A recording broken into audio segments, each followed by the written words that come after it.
বসেন দেখি ونستعينه ونستغفره ونؤمن به ونتوكل عليه ونشهد أن لا إله إلا الله وحده لا شريك له ونشهد أن سيدنا ومولانا محمدا عبده ورسوله صلى الله تعالى عليه وعلى آله وأصحابه وبارك وسلم تسليما كثيرا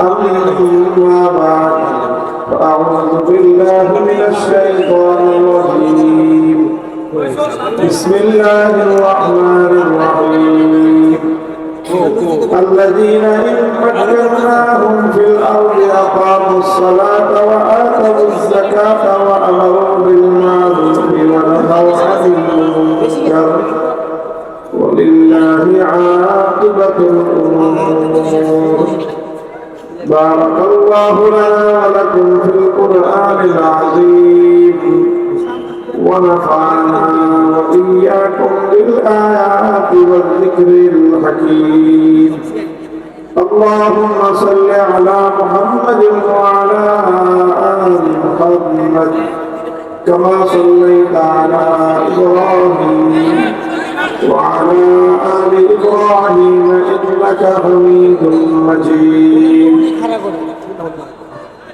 اللهم بارك على محمد وعلى آل محمد كما باركت على إبراهيم وعلى آل إبراهيم إنك حميد مجيد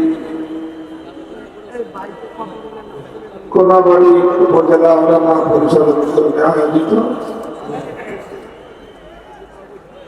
আজকের এই ইসলামী মহাসম্মেলনে উপস্থিত হযরত উলামায়ে কেরাম,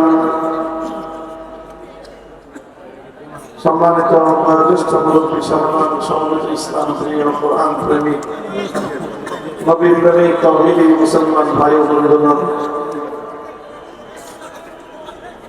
আজকে আপনাদের সম্মুখে আমি উপবিষ্ট আছি, কিন্তু আমরা অত্যন্ত মর্মাহত, আমাদের মন হৃদয় ভেঙে চূর্ণ বিচূর্ণ অবস্থা। আমি আপনাদের এখানে আসার আগে ঢাকা মেডিকেল কলেজ হাসপাতালে ছিলাম। সেখানে জরুরি বিভাগে মুমূর্ষ অবস্থায় আমাদের এক ভাই চিকিৎসাধীন। আজ দুপুরবেলা গুলিবিদ্ধ হয়েছেন বাংলাদেশের দেশপ্রেমিক, ইসলাম প্রেমিক, সত্যের পক্ষে অকুতোভয় এক কণ্ঠস্বর, অন্যায়, অবিচার, জুলুম, আধিপত্যবাদের বিরুদ্ধে দুঃসাহসী এক ব্যক্তিত্ব, এক যুবক, এক তরুণ, জনাব শরীফ ওসমান হাদী। দুর্বৃত্তরা তাকে গুলি করে হত্যা করতে চেয়েছে, মাথায় গুলি বিদ্ধ হয়েছে, মাথার এক পাশ দিয়ে গুলি লেগে আরেক পাশ দিয়ে বের হয়ে গেছে গুলি। বাহ্যিকভাবে বেঁচে থাকার আর কোন সম্ভাবনাই নাই। আল্লাহ পাক রব্বুল আলামিন যদি তার খাস কুদরতের মাধ্যমে যদি আমাদের এই ভাইকে হায়াত থেকে থাকে, আল্লাহ রাব্বুল আলামিন কুদরতের মাধ্যমে তাকে বাঁচিয়ে দেন। এছাড়া দুনিয়ার জাগতিক চিকিৎসা বিজ্ঞান অনুযায়ী এটা খুবই কঠিন। আসলে এরকম একজন মানুষ বিগত 1-1.5 বছরে 5ই আগস্টের পর থেকে, জুলাই বিপ্লব থেকে নিয়ে এই পর্যন্ত তার বক্তব্য, তার কথা, তার কার্যক্রম এদেশের প্রতিটি তরুণ যুবক যারা বাংলাদেশটাকে ভালোবাসে, যারা অন্যায় অবিচারের বিরুদ্ধে কাজ করতে চায় তাদের প্রত্যেকের জন্য এই লোকটার কাজ, তার কথা, এটা একটা অনুপ্রেরণাদায়ক, একটা আদর্শ মাইল ফলক। কিন্তু দুর্ভাগ্য আমাদের যে আমরা এমন এক দেশে বসবাস করি যে আমাদের দেশটাকে ভালোবাসাটা বড় অপরাধ হয়ে গেছে। এই দেশকে ভালোবেসে কেউ বড় কিছু করতে চাইলে তাকে বাঁচতে দেওয়া হয় না। আমি আসলেই আন্তরিক, একেবারে বাস্তবিক পক্ষেই বিমর্ষ অবস্থায় আমি আমার এই ভাইয়ের একেবারেই শয্যাপাশ থেকে এসেছি। উন্নত চিকিৎসার জন্য তাকে ঢাকা মেডিকেল কলেজ হাসপাতাল থেকে আরেক জায়গায় স্থানান্তর করা হয়েছে, এভার কেয়ার হাসপাতালে। শেষ মুহূর্ত পর্যন্ত ওখানেই ছিলাম। পরিস্থিতি খুবই জটিল।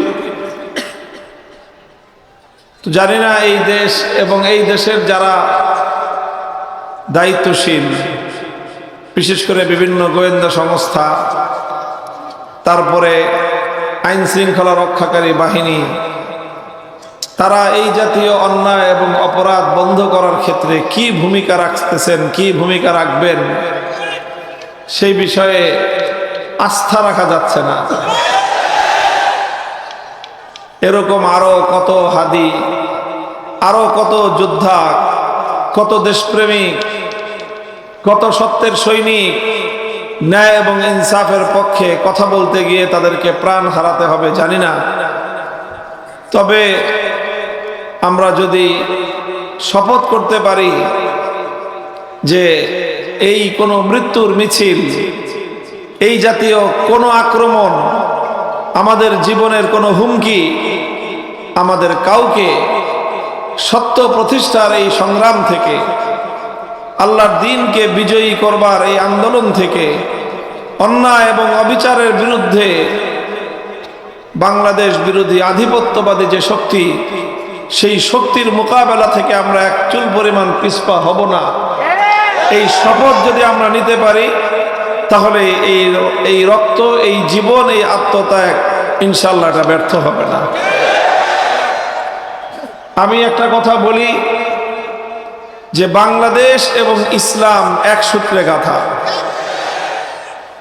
আমার আব্বাজান মরহুম শাইখুল হাদিস আল্লামা আজিজুল হক রহমতুল্লাহ আলাইহি একটা কথা বলতেন যে বাংলাদেশটা যেইভাবে গড়ে উঠেছে, বাংলাদেশের মানুষের যেই স্পৃহা নিয়ে তারা বাংলাদেশকে প্রতিষ্ঠা করেছে, এই দেশের প্রতি ইঞ্চি মাটি আমাদের জায়নামাজের মাটি। এই মাটিতে আমরা আল্লাহর দরবারে সেজদা দেই। 190 বছর লড়াই করে এই মাটিকে ব্রিটিশের গোলামীর জিঞ্জির থেকে আজাদ এবং মুক্ত করা হয়েছে। এই দেশটাকে গড়ার জন্য তৎকালীন সময়ে পূর্ববঙ্গকে, যেটা মুসলিম প্রধান এলাকা ছিল, এই মুসলিম প্রধান পূর্ববঙ্গকে পশ্চিমবঙ্গের আধিপত্য থেকে মুক্ত করার জন্য আমাদের পূর্বপুরুষরা অনেক লড়াই সংগ্রাম, অনেক কিছু করেছেন, ত্যাগ কোরবানি স্বীকার করেছেন। 1947 সালে যখন দেশটা বিভক্ত হয় গোটা ভারতবর্ষ, তখন এই জনপদের মুসলমানেরা তারা ভারতের সাথে থাকে নাই, তারা দিল্লির গোলামীকে মানে নাই, তারা ঐক্যবদ্ধ হয়ে এই বাংলাদেশ নামক ক্ষুদ্র একটা অংশকে ভারতের মানচিত্র থেকে আলাদা করেছিল শুধু একটা ইচ্ছা এবং অভিপ্রায় নিয়ে, একটা চাওয়া পাওয়ার জন্য। সেটা ছিল যে আমরা এমন একটা দেশ পাবো, এমন একটা রাষ্ট্র আমরা পাবো, যেই দেশ, যেই রাষ্ট্র, এটা অনেক বড় না হতে পারে, অনেক সম্পদশালী না হতে পারে, অনেক শক্তিশালী না হতে পারে, অনেক দারিদ্র্যের কষাঘাত থাকতে পারে, অনেক অভাব অনটন থাকতে পারে, আমরা না খেয়ে থাকা লাগতে পারে, কিন্তু শুধু একটাই প্রত্যাশা ছিল, একটা দেশ হবে যেই দেশের সংবিধান হবে ইসলামী সংবিধান, যে দেশে আল্লাহর কোরআনের বিধান চলবে, যে দেশে ইসলামী শরীয়তের শাসনতন্ত্র প্রতিষ্ঠা হবে, ইসলামী নিজাম কায়েম হবে। শুধু এক স্বপ্ন নিয়ে এদেশের মানুষ এই ভারতের মতো বিশাল শক্তির সাথে টক্কর দিয়ে দিছে। মুহতারাম হাজিরিন, কিন্তু দুর্ভাগ্য আমাদের যে যাদের সাথে আমরা জোট বেঁধেছিলাম সেই পশ্চিম পাকিস্তানি খান পাঠানগুলো 24টা বছর শাসনের নামে আমাদেরকে শোষণ করেছে, জুলুম করেছে, অধিকার দেওয়ার কথা বলে অধিকারগুলো শুধু হরণ করেছে, ভ্রাতৃত্বের কথা বলে আমাদের উপর প্রভুত্ব ফলাতে চেয়েছে, আমাদেরকে অধিকার না দিয়ে গোলামীর শেকলে আবদ্ধ করে রাখতে চেয়েছে।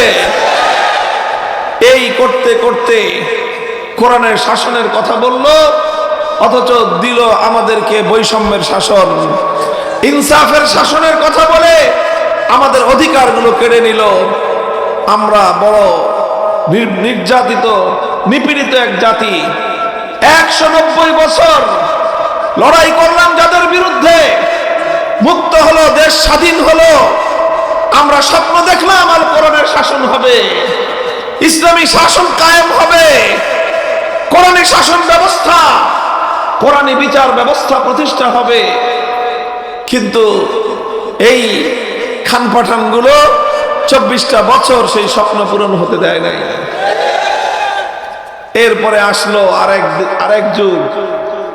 আমরা বৈষম্যের বিরুদ্ধে, অত্যাচার অবিচার জুলুমের বিরুদ্ধে বীর বাংলাদেশের মানুষ পশ্চিম পাকিস্তানি খান পাঠানদের বিরুদ্ধে মুক্তিযুদ্ধে ঝাঁপিয়ে পড়লো। 7 কোটি মানুষ লড়াই করলো, ঝাঁটাপেটা করে ওদেরকে বিদায় করলো। বাংলাদেশটা নতুন করে আবার পূর্ব পাকিস্তান পশ্চিম পাকিস্তান থেকে স্বাধীন হয়ে বাংলাদেশ নামে নতুন রাষ্ট্র অভ্যুদয় হলো। এদেশের মানুষ তখন মনে করলো যে এবার তো আর ব্রিটিশের সাদা চামড়ার শাসকও নাই, আর ওই সমুদ্রের 7 সমুদ্র 13 নদীর ওই পার থেকে পশ্চিম পাকিস্তানের শাসকও নাই। এখন তো আমরা আমাদের দেশের মানুষের দ্বারাই শাসিত হব, এখন আমরা ভাই ভাই মিলে থাকতে পারবো। দুর্ভাগ্য, বিগত 55 বছর এদেশের মানুষের সেই স্বপ্ন পূরণ হয় নাই। নানাভাবে এই দেশ, এই জাতি আমরা বঞ্চিত রয়ে গেলাম। শেষ 2024 সালের জুলাই মাসে এদেশের ছাত্র জনতা, ইয়াং জেনারেশন, যুবক তরুণরা অকাতরে রক্ত দিল। কোন যুদ্ধ পরিস্থিতি ছাড়া বেসামরিক বাহিনীর হাতে এইভাবে অকাতরে মানুষের জীবন দান বাংলাদেশের মতো এটা নজিরবিহীন ঘটনা পৃথিবীতে।